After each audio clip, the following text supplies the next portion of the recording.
YouTube channel medical and nurses सब। आज की क्लास में हम बात करने वाले हैं एक ऐसी डिसीज़ के बारे में जो है रिसेंट में अभी सबसे ज़्यादा सर्च इंजन में जा रही है। वो क्या है? वो डर्मेटोमायोसाइटिस। आपको जो मेडिकल वाले हैं उनको पता है, लेकिन जो नॉन मेडिकल वाले हैं उनको लगता है कि ये ऐसी बीमारी है जो कि एक लाइलाज बीमारी है, इसका कोई इलाज नहीं है। यहाँ पे आप जो स्क्रीन पे इमेज देख रही है इससे समझ गए होंगे, जिन्होंने दंगल मूवी देखी होगी उनको ये चेहरा तो याद ही होगा। ये सुहानी भटनागर। अकॉर्डिंग टू इनके फादर ने जो रिपोर्ट में बताया है, न्यूज़ में बताया है कि उनकी जो डॉटर थी 19 ईयर्स की एज में इनकी डेथ हुई है। और ये डिसीज़ क्या इस उम्र में हो सकती है, क्या इसका रीज़न हो सकता है? क्योंकि जो आपने न्यूज़ पढ़ी उसमें ये आ रहा है कि मेडिकेशन के ओवरडोज के कारण या फिर मेडिकेशन के साइड इफ़ेक्ट के कारण इनकी डेथ हुई है। चलिए आज हम देखते हैं कि डर्मेटोमायोसाइटिस है क्या और इसके कारण किस तरीके से पर्सन की जान जा सकती है। और इवन इनकी जो डेथ हुई है वो तो इंडिया के सबसे फेमस और सबसे अच्छा ट्रीटमेंट दिए जाने वाले एम्स दिल्ली में इनकी डेथ हुई है। तो यहाँ पर ये जो डिसीज़ है डर्मेटोमायोसाइटिस, क्या है? डर्मेटोमायोसाइटिस। इस कंडीशन के बारे में सबसे पहले जो पता चला था वो कब चला था? 1800 में। अभी से कई साल पहले, अभी हम 2024 में हैं। अब आप काउंट कीजिए कि 1800 सन में पता चला था कि ये है क्या। तो यहाँ पर डर्मा का मतलब हमेशा होता है क्या? स्किन। क्या होगा? स्किन। मायो का मतलब होता है हमेशा आपकी मसल्स। क्या है? डर्मा का मतलब हमेशा होता है स्किन, मायो का मतलब होता है मसल। और जहाँ पर भी आइटिस वर्ड जुड़ जाए समझ जाइए वहाँ पर कुछ ना कुछ इन्फ्लामेशन हुआ है। यहाँ पर आपको इतने से समझना चाहिए, derma that means skin and myo का मतलब होगा मसल्स, और आइटिस वर्ड जुड़ता है दैट मीन्स यहाँ पर क्या है? आपका इन्फ्लामेशन। तो यहाँ पे आपको याद रखना है डर्मा मतलब स्किन, मतलब कि स्किन में कुछ प्रॉब्लम हुई है। मायो मतलब कि मसल्स, एंड जहाँ पर भी आइटिस जुड़ जाए, क्या है यहाँ पर? आइटिस वर्ड जुड़ जाए मतलब यहाँ पे क्या है? इन्फ्लामेशन। तो जब ये तीनों वर्ड मिल जाएं तो आपको क्या समझना है? स्किन और मसल्स का इन्फ्लामेशन। अब मसल्स में इन्फ्लामेशन होगा, स्किन में है जो इन्फ्लामेशन होगा, लेकिन यहाँ पर जो कॉमन रीज़न होता है इसका वो है क्या? तो यहाँ पर आपको एज अ डेफिनेशन, एक तो ये अनकॉमन है, कॉमन बीमारी नहीं है। जैसे सर्दी खांसी बुखार होता है, 1 लाख में से किसी एक पर्सन को ही निकल सकता है। कैसे? 1 लाख में से किसी एक को ही निकल सकता है, जो कि एक इन्फ्लामेटरी डिसीज़ है जिसमें मसल वीकनेस और स्किन रेसेस के अकॉर्डिंग ही इसको क्या कर सकते हैं? पहचान सकते हैं। अब यहाँ पर इस डिसीज़ का रीज़न क्या हो सकता है, किसके कारण हो सकती है? तो पहली इसका जो फर्स्ट रीज़न होता है वो होता है ऑटो इम्यून डिसीज़, मतलब जिसमें आपकी अपनी खुद की सेल्स, योर ओन, जो आपकी बॉडी की खुद की सेल्स हैं वो आपको क्या करें? हार्म पहुंचाएं। क्या पहुंचाएं? हार्म पहुंचाएं। वो कंडीशन कहलाती है ऑटो इम्यून डिसीज़। अब यहाँ पर होगा क्या कि जब आपकी स्किन और मसल्स दोनों यहाँ पे इन्वॉल्व हो रही हैं, इरिथेमा का मतलब होता है एक तरीके के रेसेस आना, पैप्यूल्स भी देखने को मिलेंगे, वो भी डिजिट्स में। डिजिट्स मतलब कि काउंट आप है जो अनकाउंटेबल रहेंगे उस तरीके से। और आँखों पर, यहाँ पर हम आगे बात करेंगे कि किस तरीके से होंगे। जो यहाँ पर स्किन के जो आपकी स्किन सेल्स हैं, यहाँ पर आपका कैल्शियम का डिपोजिशन भी हो सकता है। मोस्ट ऑफ द थिंग आपको इसके बारे में जो चीज़ें याद रखनी है कि वो किस कारण से ये चीज़ हो सकती है। तो पहला तो होता है आपका क्या? ऑटो इम्यून डिसीज़, आपकी खुद की सेल्स आपको हार्म पहुँचाएँ वो। दूसरा वायरल इन्फेक्शन, जब आपकी खुद की सेल्स आपको हार्म पहुंचाएंगी तो ऑलरेडी आपके शरीर की इम्यूनिटी क्या रहेगी? वीक रहेगी। और ऐसे में यदि आपको वायरल इन्फेक्शन हो जाए, कुछ और प्रॉब्लम हो जाए, तो कंडीशन और भी ज़्यादा क्या हो सकती है? वर्स्ट हो सकती है। तो यहाँ पर इसके साथ साथ यदि जब आपको ऑटो इम्यून डिसीज़ के कारण प्रॉब्लम हुई है, वायरल इन्फेक्शन के कारण हुई है, तो इसमें कैंसर होने के कैंसर होने के चांसेस भी बढ़ जाते हैं। क्या है? कैंसर होने के चांसेस भी बढ़ जाते हैं।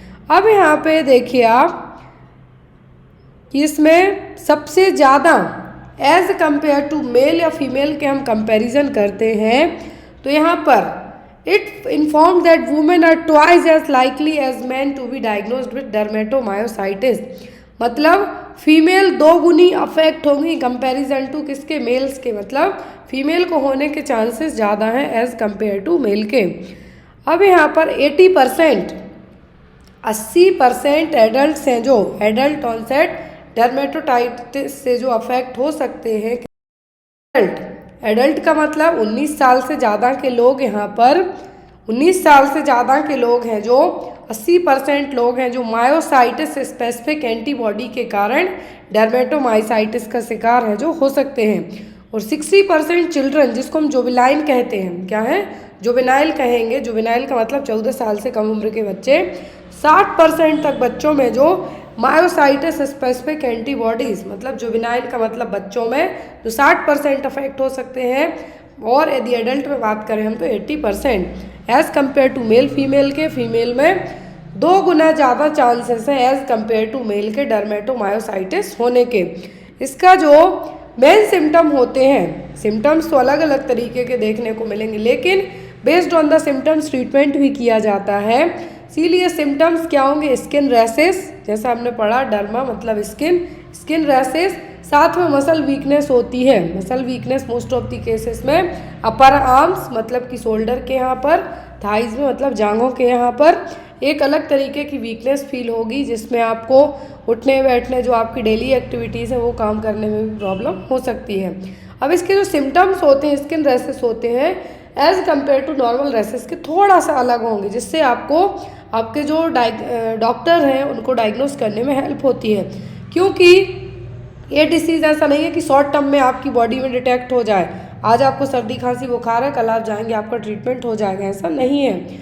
जब भी कोई भी ऑटोइम्यून डिसीज़ होती है तो वो रह के मतलब क्रॉनिक लंबे टाइम में आपको इवन डायग्नोस हो पाएगी। तो इसमें एक जो रैसेस होते हैं वो जनरली पर्पलिश कलर के होते हैं। पर्पल का मतलब है जो बैगनी कलर के रहेंगे, पर्पल कलर के होंगे, लेकिन कभी कभी ये लाल रंग के भी हो सकते हैं। ये देखिए यहाँ पर इन रैसेस को कहा जाता है हेलियोट्रॉफ रैसेस। ये जनरली आँखों के ऊपर कहाँ रहेंगे, आँखों के ऊपर रहेंगे, लेकिन जब ये क्या रहेंगे, आँखों के साथ साथ आँखों के ऊपर स्वेलिंग रहेगी, रैसेस रहेंगे रेड कलर के, पर्पल कलर के। लेकिन जब ये रैसेस कहाँ पे होंगे, नेक पर, कहाँ पर, नेक पर होंगे, तब इनको क्या कहा जाएगा, सॉल। और ये कैसे बनाएंगे, वी शेप का साइन बना देंगे। कैसे, वी शेप का साइन बनाते हैं। तो याद रखना है, यदि ये रैसेस आँखों के ऊपर और चीक्स के यहाँ है, मोस्ट ऑफ द केसेस में आँखों के ऊपर रेड या पर्पल कलर के, तब इनको कहा जाएगा हेलियोट्रॉफ रैसेस। क्या होंगे, हेलियोट्रॉफ रैसेस। एक केस और होता है स्किन इन्फेक्शन में, जो होता है इरिथेमा, जो बटरफ्लाई रैसेस होते हैं, जिसमें नाक के ऊपर और दोनों गाल के ऊपर बटरफ्लाई शेप में रैसेस बनते हैं। तो वो क्या कहलाते हैं, वो रैसेस कहलाते हैं, एसएलई कंडीशन में बनेंगे। लेकिन यहाँ पर जो हेलियोट्रॉफ रैसेस हैं, आँखों के ऊपर स्वेलिंग रहेगी, रैसेस होंगे, रेड हो सकते हैं, पर्पल कलर के हो सकते हैं, तो ये क्या कहलाएंगे, हेलियोट्रॉफ। लेकिन जब यही सेम रैसेस नेक के ऊपर, बैक के यहाँ पे बनेंगे, तो इनको क्या कहा जाएगा, सॉल साइन या फिर वी शेप साइन के नाम से जाना जाएगा।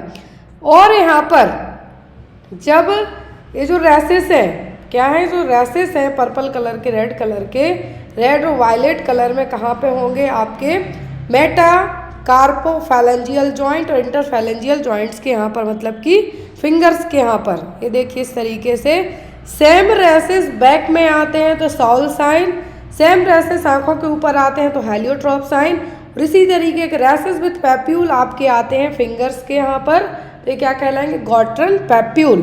क्या है, गॉट्रन पैप्यूल। एंड यहाँ पर जो डिपोजिशन होता है उसको कहा जाता है कैल्सिनोसिस क्यूटेस। किसका डिपोजिशन हो रहा है, किसका, कैल्शियम का। किसका हो रहा है, कैल्शियम का डिपोजिशन होता है, जिसके कारण इनको क्या कहा जाता है, कैल्सिनोसिस क्यूनेस। यहाँ पर जो गॉट्रन पैप्यूल्स हैं, जो आपको बताया कि जो गॉट्रन साइन है, मतलब वायलेट कलर या रेड कलर के रैसेस आते हैं, कहाँ पर, मेटाकार्पोफैलेंजियल जॉइंट्स या फिर इंटरफैलेंजियल जॉइंट्स के यहाँ पर फिंगर्स के यहाँ पे, तो क्या है, गॉट्रन पैप्यूल विथ पैप्यूल के आते हैं। और जब कैल्शियम का डिपोजिशन होता है तो ये क्या कहलाता है, कैल्सिनोसिस क्यूटेस। क्या होगा, कैल्सिनोसिस क्यूटेस। अब जनरली, अब यहाँ पर जनरली जब पर्सन को इस तरीके के साइन देखने को मिलेंगे, तो यदि आपके फेस पे अचानक से रैसेस आ जाएं, सबसे पहले जो मोस्ट ऑफ दी केसेस में लोग क्या करते हैं, सिट्राजिन उठा के खा लेते हैं। सिट्राजिन ली आपने, ये क्या है, एक तरीके की एंटी एलर्जिक ड्रग है, लेकिन आपके इससे रैसेस नहीं जाएंगे। आपको ईचिंग वगैरह हो रही वो सबसाइड होगी, लेकिन रैसेस यदि नॉर्मल एलर्जी के कारण होंगे तो वो जाएंगे। लेकिन यदि कोई आपको पर्टिकुलर ऑटो इम्यून डिसीज़ है या कुछ और रीज़न से हो रहे हैं तो ये नहीं जाएंगे। तब पर्सन कहाँ जाएगा, डॉक्टर के पास जाएगा। तो यहाँ पर कभी कभी कुछ केसेस में स्किन रैसेस तो आएंगे, लेकिन विदाउट वीकनेस और एबनॉर्मल मसल्स एंजाइम्स के। मतलब आपको रैसेस आए तो दिखाने नहीं जाएंगे, लेकिन जब आपको बहुत ज़्यादा मसल वीकनेस होगी, सिम्टम्स आपकी बॉडी नहीं दिखा रही है, तब इसको क्या कहा जाएगा, डर्मेटोमायोसाइटिस साइन। क्या है, डर्मेटोमायोसाइटिस साइन, मायोसाइटिस इस नाम से इसको जाना जाएगा। या फिर अमायोपैथिक डर्मेटोमायोसाइटिस, तो इस नाम से जाना जाएगा। कब, जब आपके शरीर में रैसेस हैं लेकिन आपकी बॉडी में मसल वीकनेस आप फील नहीं कर रहे हैं। अब यहाँ पर जो स्किन रैसेस की तो हमने बात कर ली कि अलग अलग तरीके के, यदि आँखों पे हैं तो अलग, बैक पे हैं तो अलग, यदि फिंगर्स के यहाँ पे हैं तो अलग, और जो कैल्शियम का डिपोजिशन होगा वो अलग पाम में। लेकिन जो मसल वीकनेस होती है वो जनरली कहाँ पे होती है, प्रॉक्सिमल मसल्स में। कहाँ पर, प्रॉक्सिमल मसल्स का मतलब है कि शोल्डर और थाइज में। ये आपको पता कैसे चलेगा मसल वीकनेस, आप खड़े हैं, स्टैंडिंग फ्रॉम सिटिंग, बैठे हैं अचानक से खड़े होते हैं तो आपको दिक्कत होगी। कुछ भी उठाते हैं या स्टेयर्स पे चढ़ रहे उतर रहे हैं तो आपको इन सब छोटे छोटे कामों में क्या होगी, डिफ़िकल्टी होगी। तो ये क्या है, मसल वीकनेस का रीज़न है जो यहाँ पे हो सकता है। लोग इंडिया में हम बात करें तो जब बहुत ज़्यादा प्रॉब्लम होती है तब वो चेक कराने जाएंगे, जब तक वो सीधा पलंग पे ना आ जाए डेली डोलो खा खा के रह लेंगे। तो यहाँ पर नेक्स्ट आपका आता है कि इसके कारण प्रॉब्लम क्या हो सकती हैं। हम ट्रीटमेंट और डायग्नोसिस बाद में बात करेंगे, पहले बात करते हैं यदि इस चीज़ को आपने बिना ट्रीटमेंट के छोड़ दिया तब क्या होगा, या फिर इसके साथ और क्या लक्षण बन सकते हैं यदि ट्रीट नहीं किया। पता चल गया रैसेस आ गए, मसल वीकनेस हो गई। नेक्स्ट आपका आता है कि आपके बॉडी के रैसेस मसल्स के साथ साथ आपकी बॉडी के अदर ऑर्गन्स भी अफेक्ट होंगे। क्या होंगे, अदर ऑर्गन्स भी अफेक्ट होंगे। जब भी आप कुछ भी खाना पीना खाएंगे तो आपको निगलने में दिक्कत होगी, उसको कहते हैं हम डिफ़िकल्टी इन स्वैलोइंग। और यदि मेडिकल टर्म बात करें तो डिस्फेजिया, क्या कहेंगे, डिस्फेजिया। अब यहाँ पर निगलने में दिक्कत क्यों होगी, क्योंकि जो आपकी निगलने में दिक्कत हो रही किसके कारण, मसल वीकनेस के कारण। जो ईसोफेगस की जो मसल्स हैं, if the muscles in your oesophagus are affected, आपका जो ईसोफेगस है क्या है, मुंह से ईसोफेगल ट्यूब के थ्रू आपका खाना कहाँ जाएगा, स्टमक में। जब खाने पीने में दिक्कत होगी तो आप खा पी नहीं पाएंगे, वेट लॉस होगा, मालन्यूट्रिशन होगा। तो ये क्या है मेन रीज़न, ईसोफेगस की मसल्स में प्रॉब्लम होना। दूसरा एस्पिरेटरी निमोनिया, जब आप कुछ भी खाएंगे पिएंगे, इनकेस आपने कुछ खाया या फिर आपने कुछ लिक्विड लिया, फ्लूइड लिया, तो मसल वीकनेस के कारण जो भी चीज़ आपने खाई वो क्या हो सकती है, लंग्स में जाके एस्पिरेट हो सकती है। तीसरा ब्रीदिंग प्रॉब्लम, चेस्ट मसल्स भी आपकी अफेक्ट होंगी। इन केस आपकी चेस्ट मसल अफेक्ट होती है तो आपको क्या होगी, सांस लेने में दिक्कत हो सकती है। कैल्शियम डिपोजिशन, जब आपकी मसल्स, स्किन और कनेक्टिव टिश्यू तीनों इसमें क्या रहेंगे, डिसीज प्रोग्रेस मोड में, मतलब बढ़ती जा रही। तो ऐसे केसेस में स्पेशली बच्चों में क्या है, बच्चों में जो कैल्शियम का डिपोजिशन मोर कॉमन है कंपैरिजन टू एडल्ट्स के। तो जो मैंने यहाँ पे आपको एक इमेज दिखाई इसमें, लेकिन बड़ों में भी हो सकता है। जनरली जितनी भी स्किन कंडीशन होती हैं इसमें कनेक्टिव टिश्यू सबसे ज़्यादा अफेक्ट होते हैं। कौन से, कनेक्टिव टिश्यू सबसे ज़्यादा अफेक्ट होंगे। अब इन सब चीज़ों के होने के बाद, क्योंकि जिस एक्ट्रेस की मैंने अभी आपको बात की है, इनके फादर का यही कहना था कि इनके ट्रीटमेंट में, अब कोई भी जब भी ऑटो इम्यून डिसीज़ होती है तो ट्रीटमेंट में क्या दिया जाता है, हमेशा ट्रीटमेंट में दिया जाता है हमेशा क्या, स्टेरॉइड्स। जब भी ऑटो इम्यून डिसीज़ होती है तो ट्रीट करने के लिए क्या दिया जाता है, स्टेरॉइड्स है, जो ड्रग्स हैं, जो स्टेरॉइड्स दी जाएंगी। स्टेरॉइड्स क्या करते हैं, जो इन्फ्लामेशन हुआ है स्किन में, मसल्स में, उसको रिड्यूस करने का काम करेंगे। लेकिन जब आपकी बॉडी में, जैसा इनके पापा ने कहा है, जो एक्ट्रेस की डेथ हुई है, अकॉर्डिंग टू दैट, उस डिसीज़ के अकॉर्डिंग जितनी भी ऑटो इम्यून डिसीज़ होती है उनको यदि कुछ इन्फ्लामेटरी कंडीशन होती है तो ट्रीट करने हमेशा कॉर्टिकोस्टेरॉइड्स दिए जाते हैं। कॉर्टिकोस्टेरॉइड्स क्या करते हैं कि आपके शरीर में ऑलरेडी इम्यूनिटी कम है और स्टेरॉइड्स देने से आपकी इम्यूनिटी और ज़्यादा डाउन होगी। जब आपकी बॉडी में कोई भी इन्फेक्शन आया तो वो और झपाक से कैच किया उसने आपको और दूसरी कंडीशन डेवलप कर दी। तो ये केसेस जो डर्मेटोमायोसाइटिस है इसके कारण पर्सन की डेथ नहीं होती है, पर्सन की डेथ होती है इसके कारण होने वाले कॉम्प्लिकेशंस के कारण, और जो अपॉर्चुनिस्टिक मौका देख के चौका आपके शरीर में कोई और इन्फेक्शन लगा जाए उसके कारण। तो यहाँ पर ये इसका रीज़न होता है। कॉर्टिकोस्टेरॉइड्स तो क्योंकि इन्फ्लामेशन है तो उसको कम करने के लिए दी जाएंगे, क्या है, कॉर्टिकोस्टेरॉइड दिए जाएंगे, स्टेरॉइड्स दिए जाएंगे। फिजिकल थेरेपी में एक्सरसाइज जो आपके डॉक्टर आपको प्रेफर करेंगे वो करना है, जिससे आपकी मसल्स क्या हो, मजबूत बने, स्ट्रॉन्ग बने। इम्यूनोसप्रेसेंट ड्रग दिए जाएंगे जो आपकी बॉडी की जो हेल्दी सेल्स को, आप ही की सेल्स डैमेज कर रही हैं उनको स्टॉप करने के लिए इम्यूनोसप्रेसिव ड्रग्स भी दिए जाएंगे। लेकिन ये क्या करते हैं, आपकी बॉडी की जो डिफेंस मैकेनिज्म है उनको कम करने का काम ये भी करेंगे। इंट्रावीनस इम्यूनोग्लोबुलिन भी दिया जाएगा, जो आपकी बॉडी बना रही है उसके अलावा अलग से दिया जाएगा ताकि एज अ अल्टरनेट ट्रीटमेंट के तौर पे। फिर दी जाती है स्पीच थेरेपी। स्पीच थेरेपी क्यों दी जाती है, क्योंकि यदि इनकेस मरीज को बोलने में दिक्कत हो रही है मसल्स प्रॉब्लम के कारण तो उसके लिए स्पीच थेरेपी है जो दी जाती है। तो यहाँ पर ट्रीटमेंट की बात करें तो ट्रीटमेंट में मोस्टली केसेस में क्या यूज़ किया जाता है, कॉर्टिकोस्टेरॉइड्स। कॉर्टिकोस्टेरॉइड्स में अलग अलग कैटेगरी की ड्रग हैं जो यूज़ की जा सकती हैं। तो यहाँ पर कॉर्टिकोस्टेरॉइड्स है जो यूज़ किए जाएंगे, इम्यूनोसप्रेसेंट यूज़ किए जाएंगे। इम्यूनोसप्रेसेंट्स के अलावा है जो कैल्शियम डिपॉजिट हुआ है उसको वो बॉडी से फ्लश्ड आउट करने के लिए भी मेडिकेशन दी जाएंगी। और यहाँ पर प्रेडनिसोलोन जो कि क्या है, कॉर्टिकोस्टेरॉइड्स है, वो मोस्टली यूज़ किया जाएगा। अब डॉक्टर कंफर्म कैसे करेंगे कि ये डर्मेटोमायोसाइटिस ही है, क्योंकि जैसा आपने न्यूज़ में देखा होगा अभी हाल फिलहाल में डायग्नोस करना इसको बहुत डिफ़िकल्ट हो जाता है। ऐसी डिसीज़ को जो ब्लड टेस्ट कर रहे हैं उसमें भी डिटेक्ट नहीं हो रही, बायोप्सी लोग तुरंत कराएंगे नहीं, इवन डॉक्टर प्रेफर करते हैं कि कोई भी रीज़न हो जाए, जब उनको कुछ समझ में नहीं आ जाता है महीने भर तो उनको डायग्नोस करने में लग जाएंगे, तो मरीज़ की कंडीशन और बिगड़ जाती है। तो यहाँ पर जो ब्लड टेस्ट में यदि कुछ अलग से ऐसे enzyme, specific enzyme find out होते हैं जो आपकी बॉडी को डैमेज कर सकते हैं, लेकिन वो नॉर्मल है तो ठीक, यदि उनका अमाउंट बढ़ जाता है ब्लड टेस्ट में तो यहाँ पर उससे पता चल सकता है। ऑटो एंटीबॉडीज़ टेस्ट किया जाएगा कि आपकी बॉडी की सेल्स आप ही को तो हार्म नहीं कर रही हैं।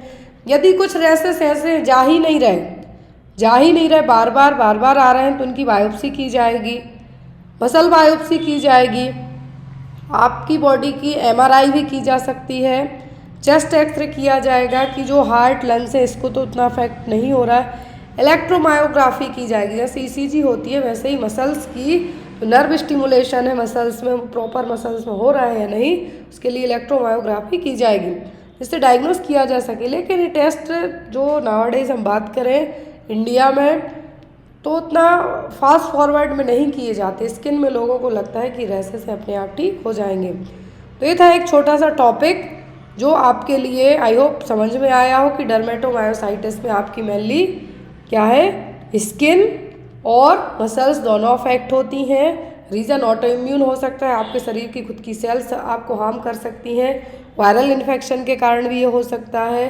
और साथ ही साथ यहाँ पर जो मोस्ट ऑफ दी केसेस में कंपेयर टू मेल के फीमेल 2 गुना ज़्यादा अफेक्ट होती हैं।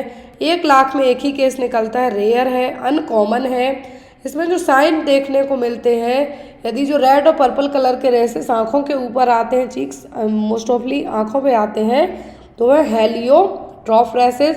यदि यही सेम पर्पल कलर के रेसेस बैक में आते हैं भी शेप साइन में तो कहलाएगा साउल साइड। यदि यही आपकी फिंगर्स के यहाँ विद पेप्यूल आते हैं तो ये कहलाएंगे गॉट्रन, और जो आपके पाम में कैल्शियम का डिपोजिशन होगा तो क्या कहलाएंगे, कैल्सिनोसिस क्यूटिस।